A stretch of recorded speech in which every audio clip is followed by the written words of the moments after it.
Aquí con Cadena Día hoy estamos con los chicos de letras, aunque esta es una actividad que está organizada por el Departamento de Matemáticas con motivo de la celebración del Pi-Day.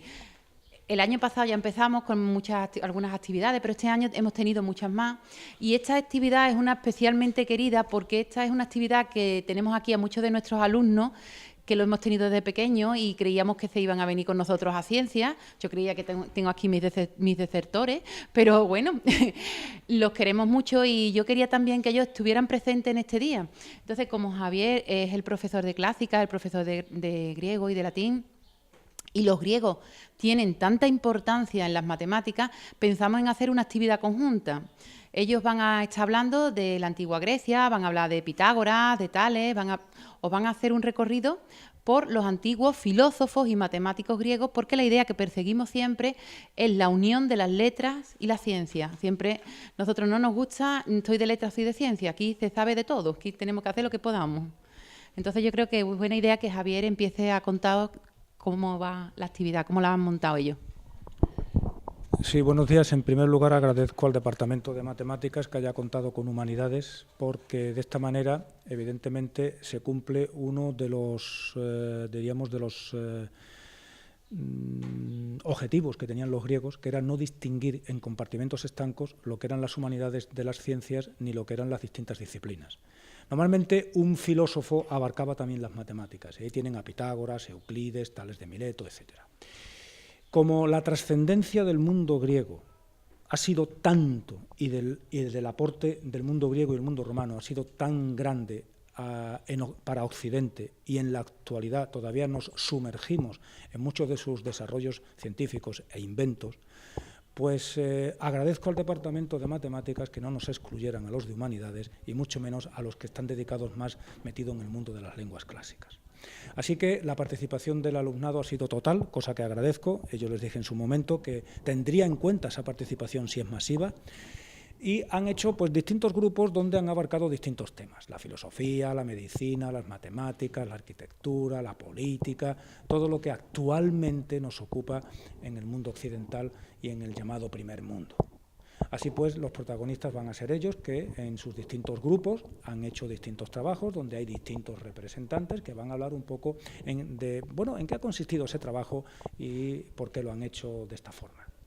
Así que ya le damos la bienvenida al primer grupo, donde los primeros representantes pues son Pablo y Silvia, que nos van a hablar ¿de qué? De la arquitectura. De la arquitectura. Nosotros somos el primer grupo que vamos a intervenir en este proyecto y nosotros hemos escogido el tema de la arquitectura. La arquitectura pues es un arte de proyectar edificios y entonces es la ciencia también de construir volúmenes necesarios. La arquitectura cabe destacar que es una palabra que viene propiamente del griego y su significado es jefe, quien tiene el mando. Y pues yo voy a contar así brevemente, más o menos, la influencia de la arquitectura grecolatina en más o menos nuestra sociedad actual. Por ejemplo, la arquitectura griega ha tenido y grecolatina, más bien dicho, ha tenido un gran impacto en la arquitectura, la forma de hacer arquitectura occidental. Se toman como muchos modelos ciudades muy importantes, sobre todo de Grecia, porque, como bien sabemos, la arquitectura latina y otras disciplinas se tomaron de Grecia originalmente, tanto filosofía como matemática y muchas veces otras disciplinas como la música.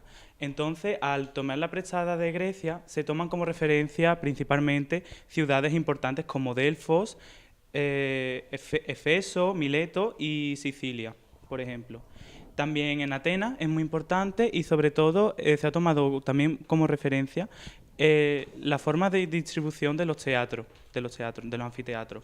Entonces, en ellos con el corifeo en el centro y las gradas dispuestas en forma semicircular. Sobre todo se disponían en grandes colinas para que la voz pudiera llegar y resonar mejor entre los oyentes.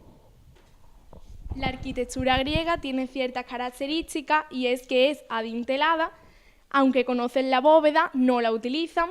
Es también monumental, pero no colosal, como en Egipto.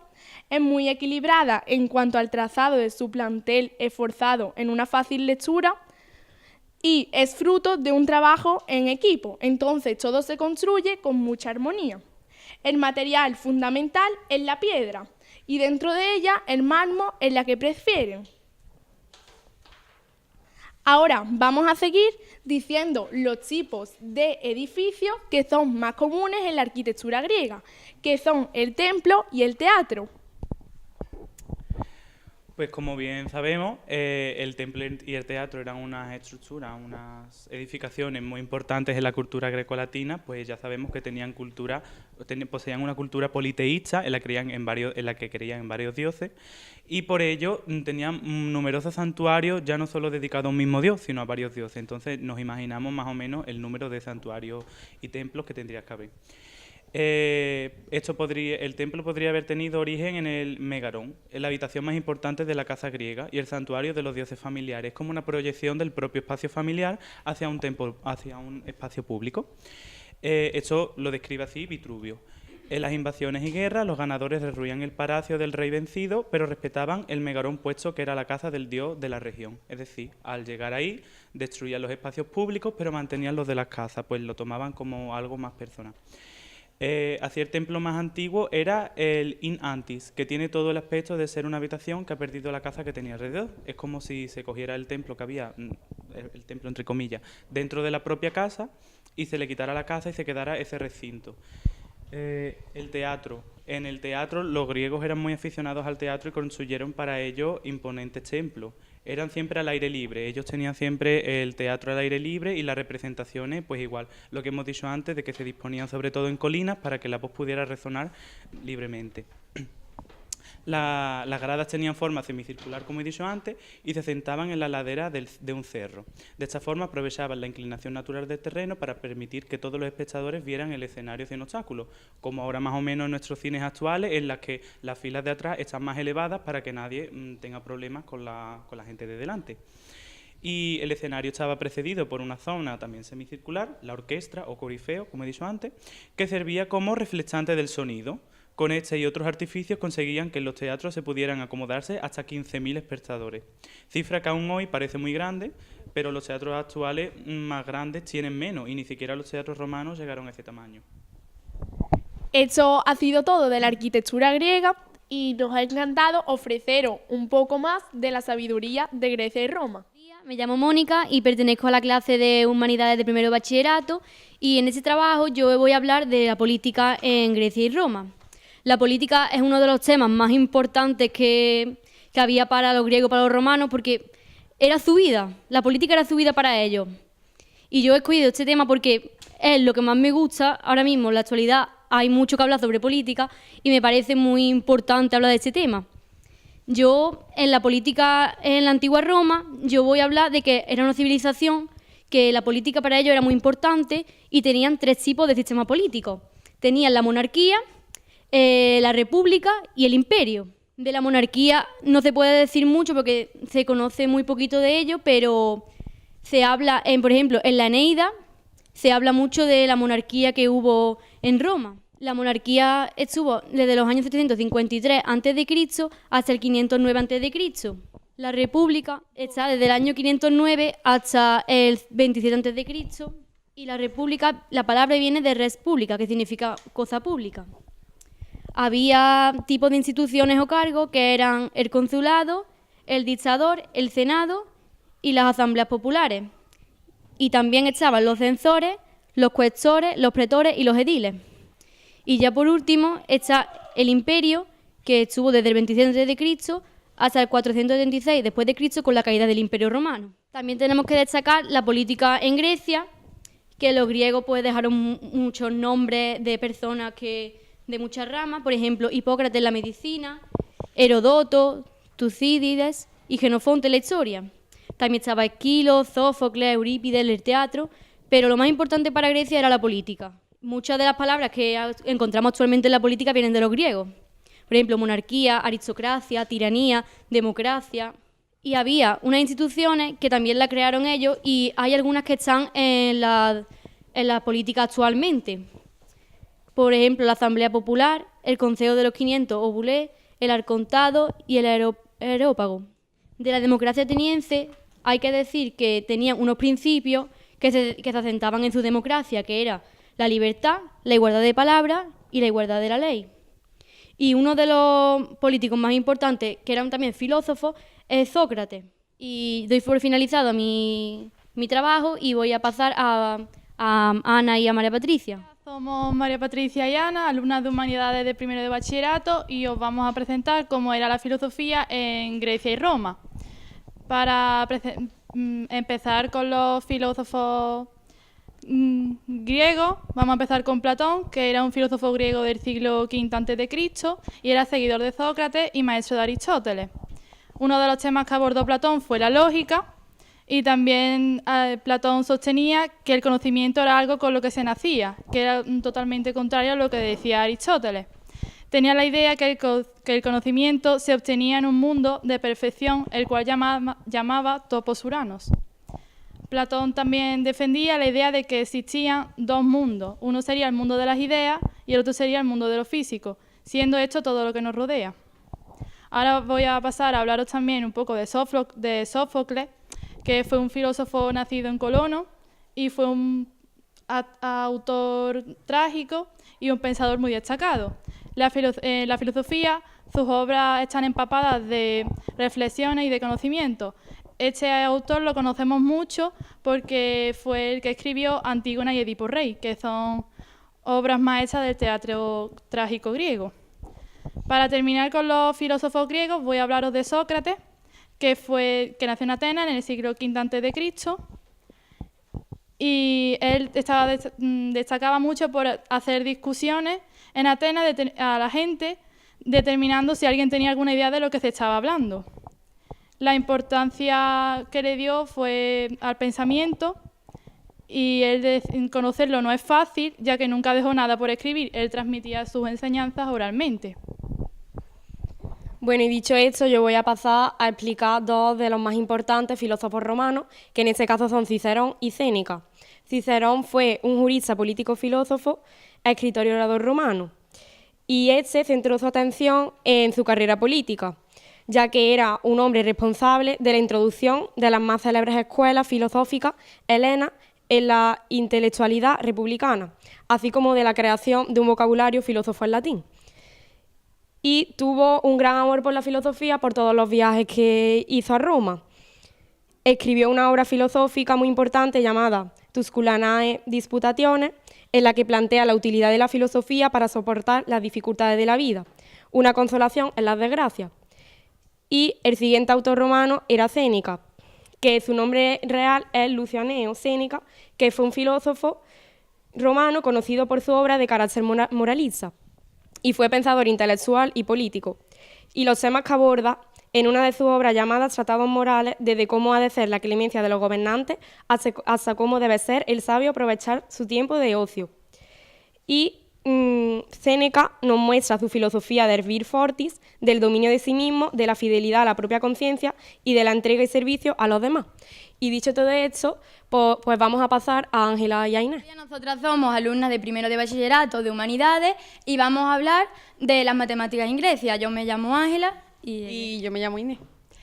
Bueno, es inevitable hablar de Grecia cuando nos referimos a esta rama del saber, ya que todos los matemáticos griegos han tenido un paso bastante trascendental en esta rama.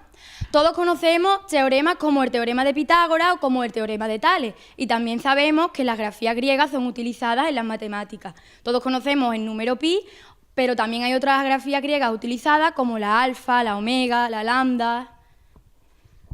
Pero Ángela, ¿no crees que deberíamos de explicar un poco quiénes son estos filósofos griegos? Porque a lo mejor hay alguien que no los conoce. Pues vamos a explicarlo. Vamos a comenzar con Pitágoras. Pitágoras fue un matemático discípulo de Tales, que estudió en la escuela de Mileto. Tras escapar de la tiranía del dictador Samio Polícrates, se estableció en las colonias italianas de Grecia, donde fundó su famosa escuela pitagórica. El teorema de Pitágoras explica que en un cuadrado rectángulo, el cuadrado de la hipotenusa es igual a la suma de los cuadrados de los catetos. Exactamente. Además, yo creo que deberíamos de explicar un poco de la escuela pitagórica, que es muy importante. Sí, todo lo que se conoce sobre la escuela pitagórica es bastante interesante.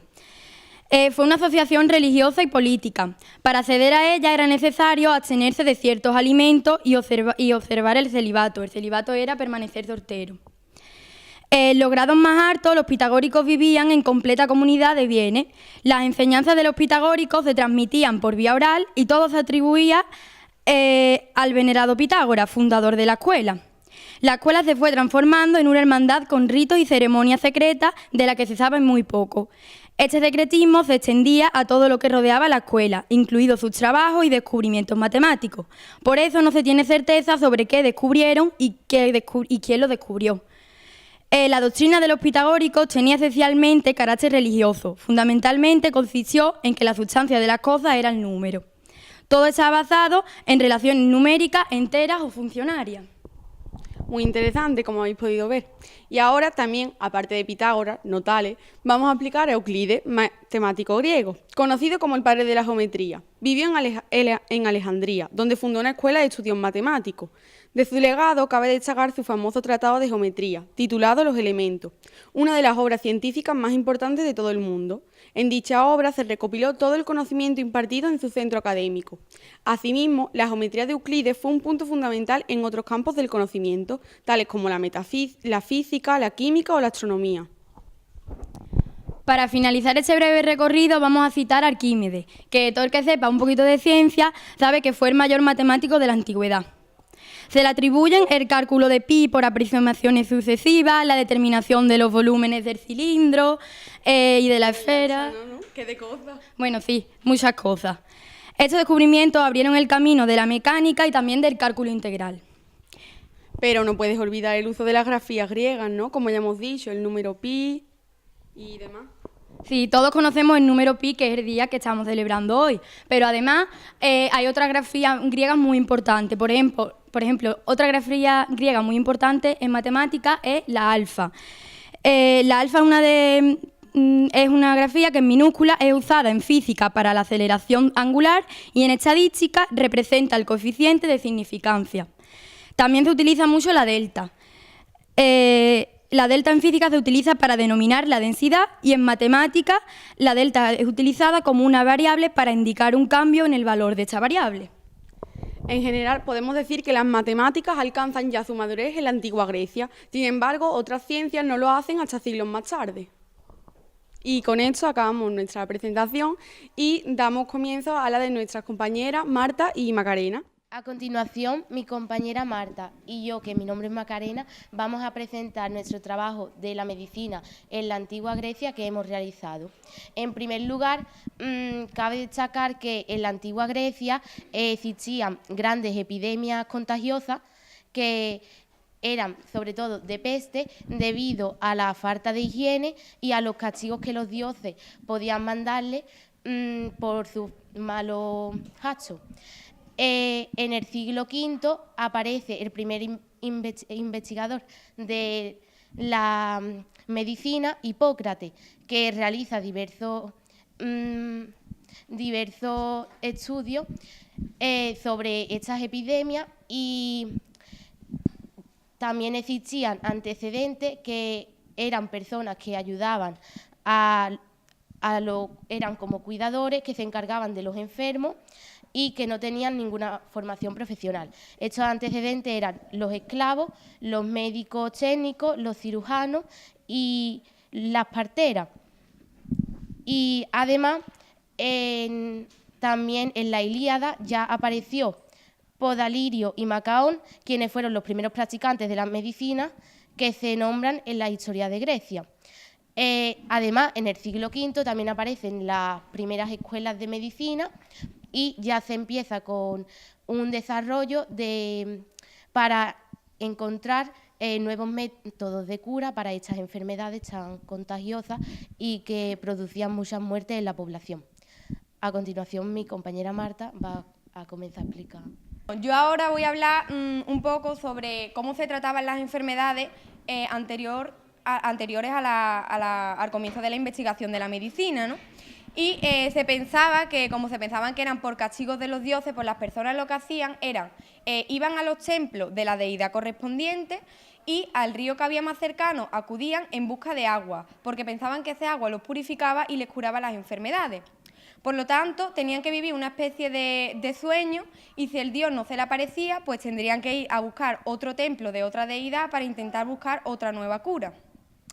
Sin embargo, a partir del siglo V a.C., como ha dicho antes Macarena, pues comienzan las investigaciones de medicina por parte de Hipócrates, que fue capaz de describir gran cantidad de enfermedades, como por ejemplo las hemorragias, enfermedades pulmonales, enfermedades cardiopáticas, entre otras, ¿no?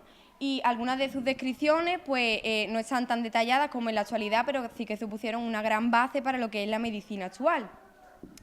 Otro de los grandes aportes fue la cirugía. A partir de entonces empezaron a existir los cirujanos y Hipócrates fue uno de los primeros y de los más importantes sobre los que se ha recogido información que, a pesar de no tener mucha tecnología, ¿no?, pues se hablaban de unos métodos que se utilizaban que eran bastante adecuados para la época.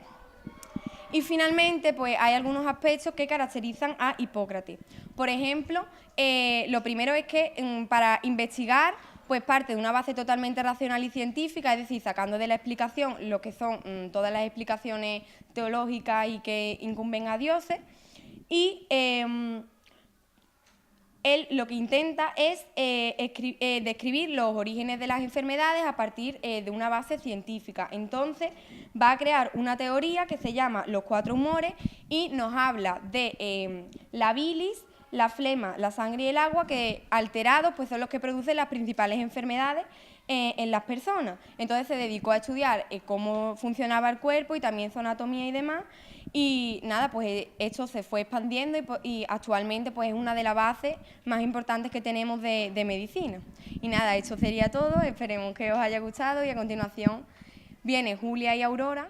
Yo soy Julia y esta es mi compañera Aurora, que junto a Nuria vamos a concluir todo lo que nuestras compañeras y nuestro compañero Pablo también hemos estado diciendo sobre Grecia y Roma.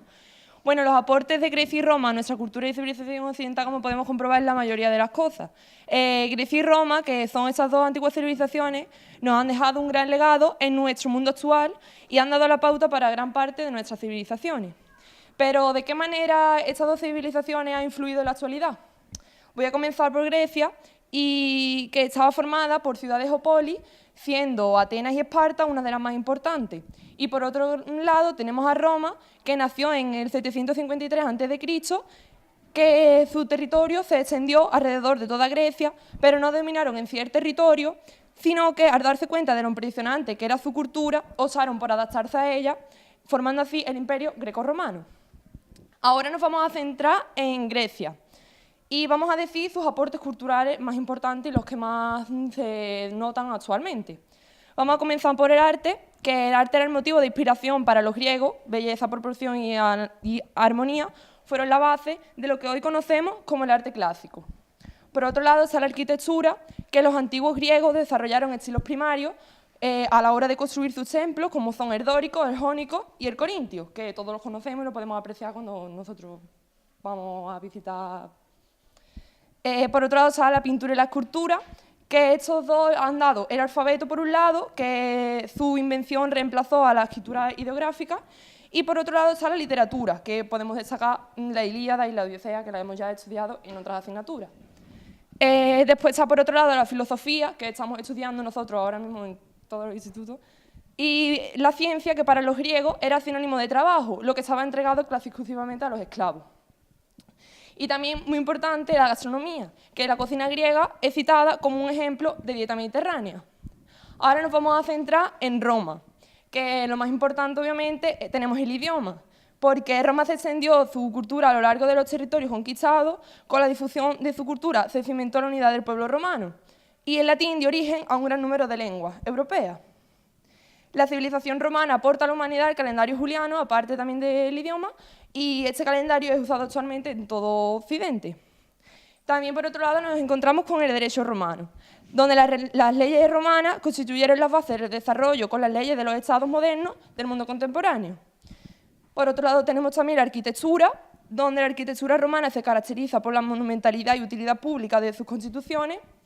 La escultura, donde los emperadores y los generadores romanos levantaron arcos y columnas en memoria de sus triunfos, bellamente decorados con relieves y estatuas que recordaban a sus hazañas. Y por último, la política. Uno de los legados de esta división era el poder en distintas instituciones políticas, que también hemos heredado el concepto de república.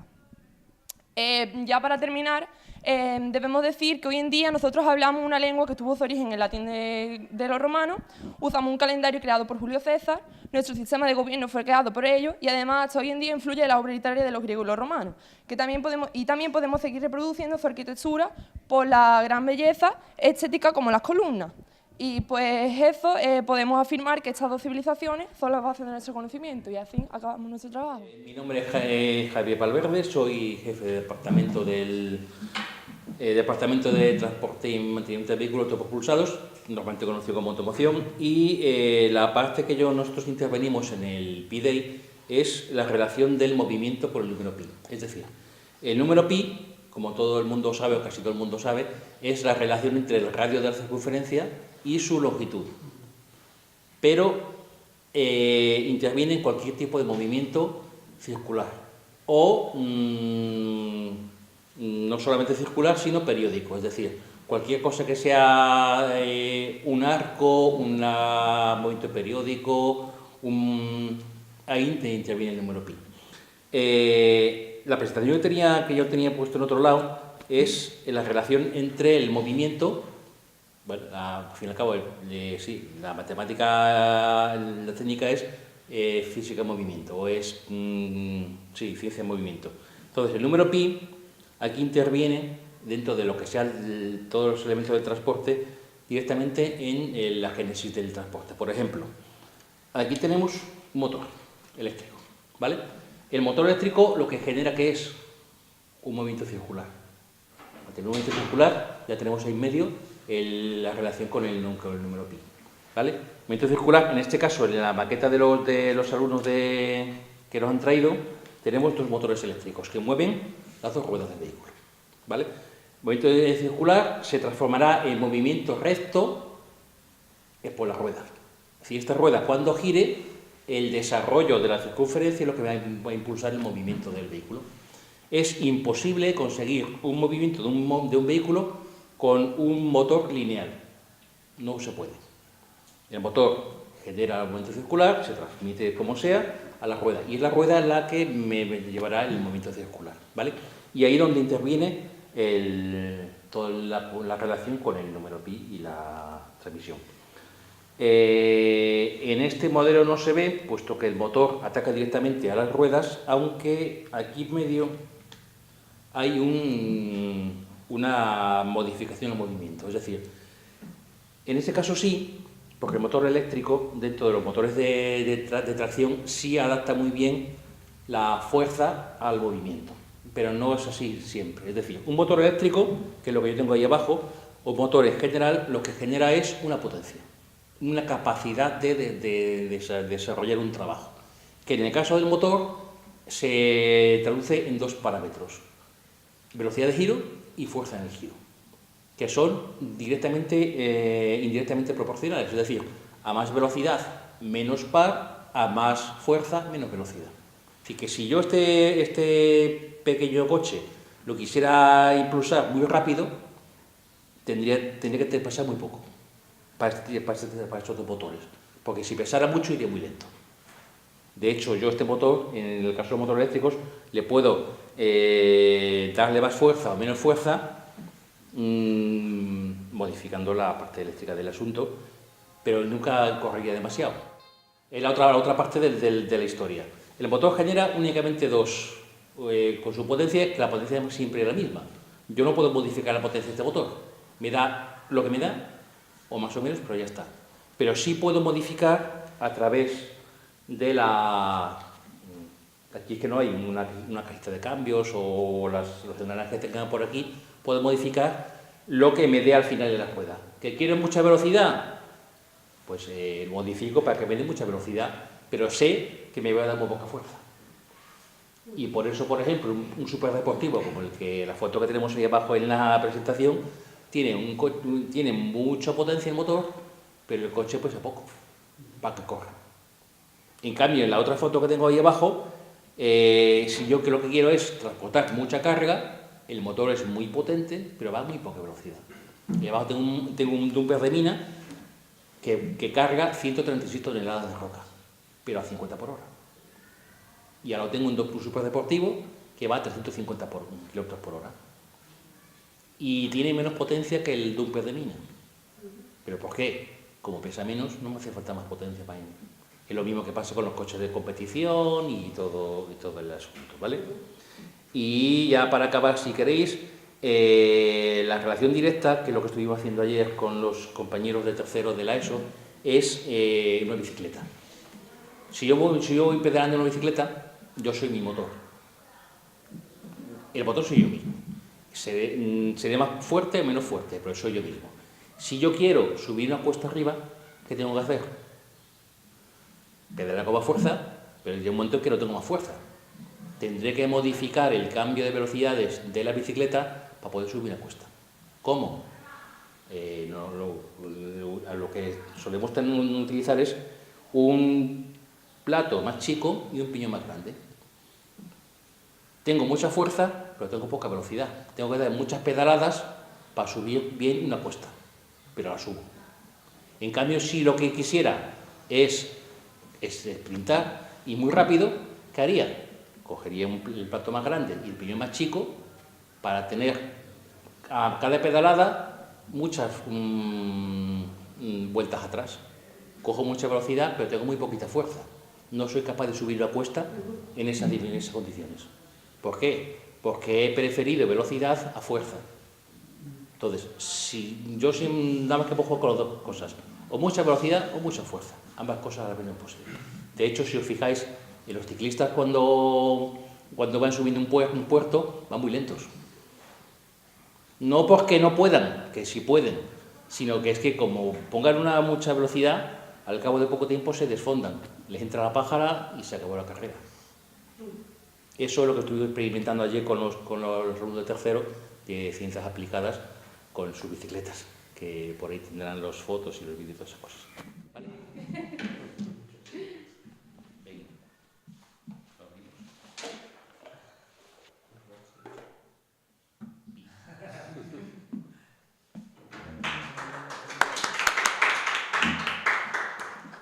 Lo que se pretende en este proyecto es poner de manifiesto la influencia que las matemáticas tienen en la tecnología. Hoy en día, pues, estamos rodeados de dispositivos tecnológicos y el usuario, pues, normalmente los utiliza sin saber, evidentemente, pues, todo lo que hay detrás. Mediante este proyecto, lo que se ha pretendido es que los alumnos se pongan en el papel de los ingenieros y se enfrenten a la necesidad de generar o de desarrollar un determinado prototipo, en este caso un robot, cuya idea ha sido de ellos y cuyo desarrollo ha sido prácticamente también todo, al completo, de ellos. Se han visto en el papel del ingeniero, se han enfrentado con todas las contingencias y han sufrido, de alguna forma, en sus carnes, la necesidad de pensar matemáticamente y de usar las matemáticas para su desarrollo. Pero claro, ellos han hecho un trabajo magnífico, han sido los que han estado desarrollándolos y yo creo que, por tanto, serían ellos los que tendrían que contar cómo les ha resultado la elaboración del proyecto. Somos Alejandro Perea, Alejandro Muniz y Juan Berber. Y somos alumnos de cuarto y como proyecto para el día de Pi os traemos un robot evitado obstáculos. Lo hemos hecho entre los tres.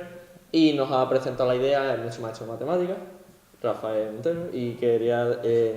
Y nos preguntó que si queríamos hacerlo, que nos daban los materiales, y a partir de eso pues dijimos, venga, sí, vamos a intentarlo, ¿por qué no? Y al final pues lo hemos hecho. Al principio no teníamos mucha idea, sabíamos por dónde cogerlo un poco, sabíamos que más o menos lo que tenía que hacer era esquivar obstáculos y mapear una zona. Y ya a partir de todos los materiales y todo nos fuimos informando y ya pues salió esto. Tuvimos también muchos problemas, como es obvio. Y bueno, vamos a empezar primero explicando en qué consiste el coche, las partes que tiene. El coche se consiste, lo primero, el Arduino, que es básicamente lo que controla el coche, lo que le dice que tiene que girar. Y el Arduino está conectado al puente H. El puente H lo que hace es suministrar la energía de la batería hasta los motores. Que los motores son... el coche en sí era un coche de radio control y tenía un motor propio, que es este de aquí. Pero... Y otro detrás también. Sí, y otro detrás, este es para que girara y este es el que daba la tracción a la rueda.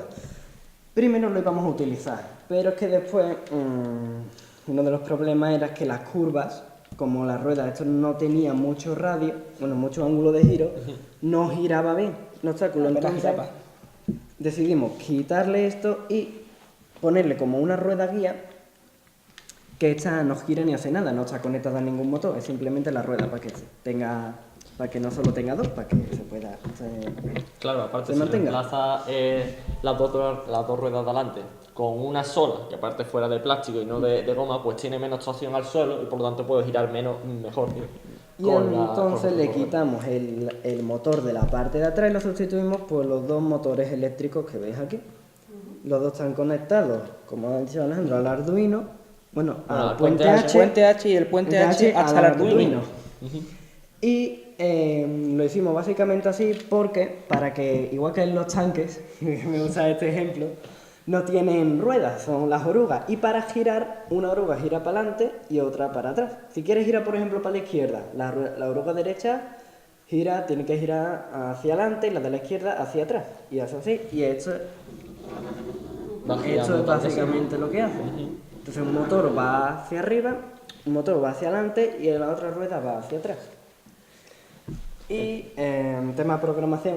Sí, bueno, el robot está programado utilizando básicamente los sensores que tiene, principalmente el que está delante. Eso que no lo hemos mencionado son los sensores de ultrasonido, que lo que hacen envían una onda de sonido de alta frecuencia. La alta frecuencia va, rebota y calculando el tiempo desde que va y vuelve, el coche sabe a la distancia a la que está el objeto sólido. Exactamente, eso es lo que iba a decir. Bueno, que envía, básicamente el Arduino lo que hace es enviar cada cierto tiempo, cada unos 250 milisegundos, una señal por el sensor de adelante.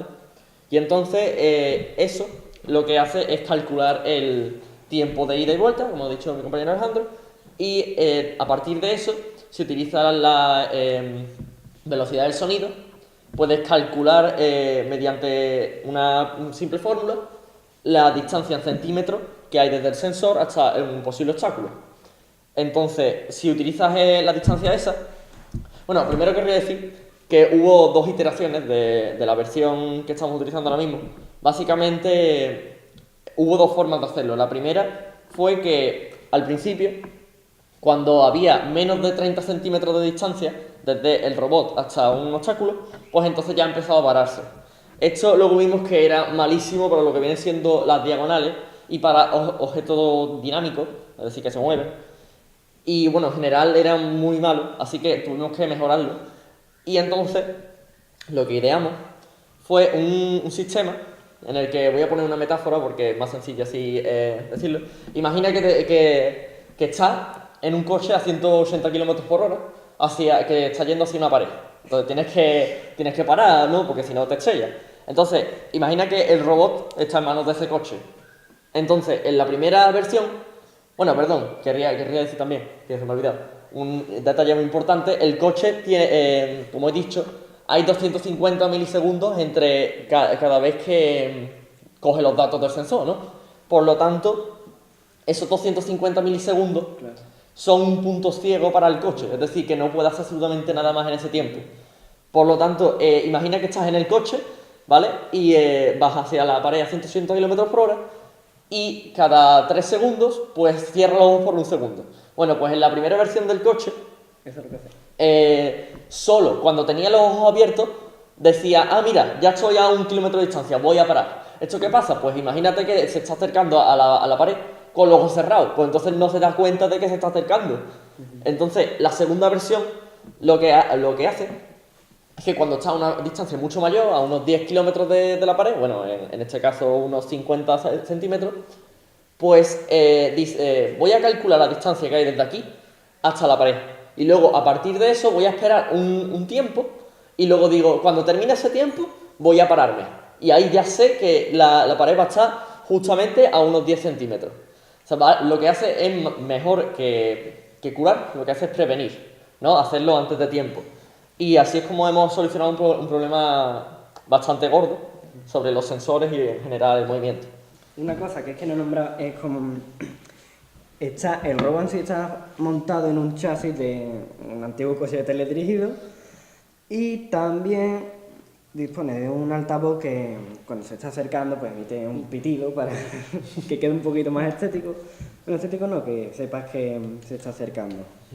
Y también el tema de dónde íbamos a poner el robot tardamos un poco en pensar. Primero, una cosa muy primitiva era como hacerle un armazón de Lego con la rueda, pero ya después pensamos en que sería mejor en algo que ya tuviera forma de coche. Y aparte porque el armazón de Lego era muy simple y no Mira, podía... No teníamos las piezas suficientes para formarlo. Entonces pensamos en un coche teledirigido. Yo traje uno que era mucho más grande, pero no era práctico porque necesitaría unas curvas, un circuito muy grande. Entonces decidimos coger que si vierais cómo era el coche antes y cómo era ahora, pues veréis un poquito de diferencia. porque es que básicamente lo desmontamos entero, le quitamos todo y solo dejamos el chasis. Y además esta parte también la cortamos para que encajaran los sensores. Y pensamos en poner la carrocería o no ponérsela, si decorarlo, que quedara así. Es que al final pues queda así mejor. Estéticamente queda mejor. Solo se organizaron un poquito los cables para que se viera dónde iba cada uno. Y ya está, y lo dejamos así. Luego otro problema que tuvimos que ver fue la pila, la batería. Al principio pensamos en coger pilas en plan de las que se le ponen a los mandos de la tele, por ejemplo, o cualquier otra, la no reutilizable. Entonces pensamos en alguna manera de coger las pilas, juntarlas y luego ya unirlas con el Arduino. Pero intentamos hacer una especie de tubo hecho de papel y colocar las 4 pilas, creo que eran, dentro, pero no era muy práctico porque se salían. Entonces, siguiendo con el coche radio control, le cogimos la batería, se la pegamos y encima pusimos el Arduino, así ya tiene como una especie de plataforma y la batería de radio control es lo que ya le suministra la energía. Está el Arduino, está conectado con este cable, creo, sí, está conectado a la batería y para poner, no tiene un botón de encendido, es solo conectar el cable y se enciende. Y ya pues empezaría a andar. Y también otra cosa que pasó con la batería es que la batería tenía un cargador parecido a los que tienen las cámaras de Canon y demás, que tienen la batería y luego tiene un cargador que tiene dos terminales así. Y entonces tienes que meter la batería y ya se empieza a cargar. Pero que tú la batería la enganchas en el cargador. Que no es como con un cable, sino que tienes que enganchar físicamente la batería al cargador. Nos dimos cuenta que si poníamos la batería en el coche no había manera... Bueno, nos dimos cuenta eso ya una vez pegada. Eso hay que decirlo. Una vez pegada y ahora cómo lo cargamos. De repente nos surgió la idea, ¿cómo quitamos la batería cada vez que tenemos que cargar el coche? Y entonces modificamos el cargador para que pudieras cogerle los cables y conectárselo al cargador. Para que saliera un cable, lo abrimos, le pusimos un cable y ya pues... El cual es bastante peligroso porque si conectas los cables al revés explotan. Pero bueno, hace su función. Y ya está, lo abrimos, le sacamos 2 cables, pusimos eso y ya está, la batería se engancharía. Ahora de hecho lo que pasa es que tiene que estar muy cerca. Y con otro lado se engancharía y ya, esto va a la luz y ya funciona. Ya. ¿Vale? Creo que sí. Yo seré. Estoy llamando aquí a mi compañero Javier porque, hombre, ojalá hubiéramos tenido para darle un detalle a cada uno de estos chavales que se lo han preparado también y que en su carrera y en su vida profesional se van a acordar de la ciencia también, no con horror, ¿verdad que no? No, ellos tienen buenos recuerdos y entonces nosotros departamentos tenemos preparado para... Javier, hablará para que tengas también tu recuerdo. Trae. Es una taza conmemorativa para el Día de Pi.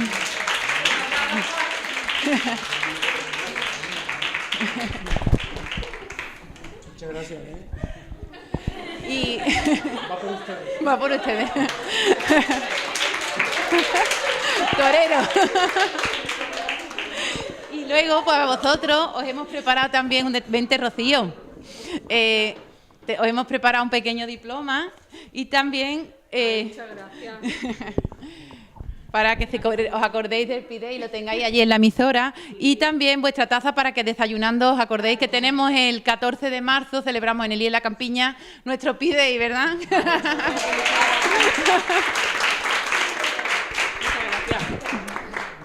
Muchas gracias.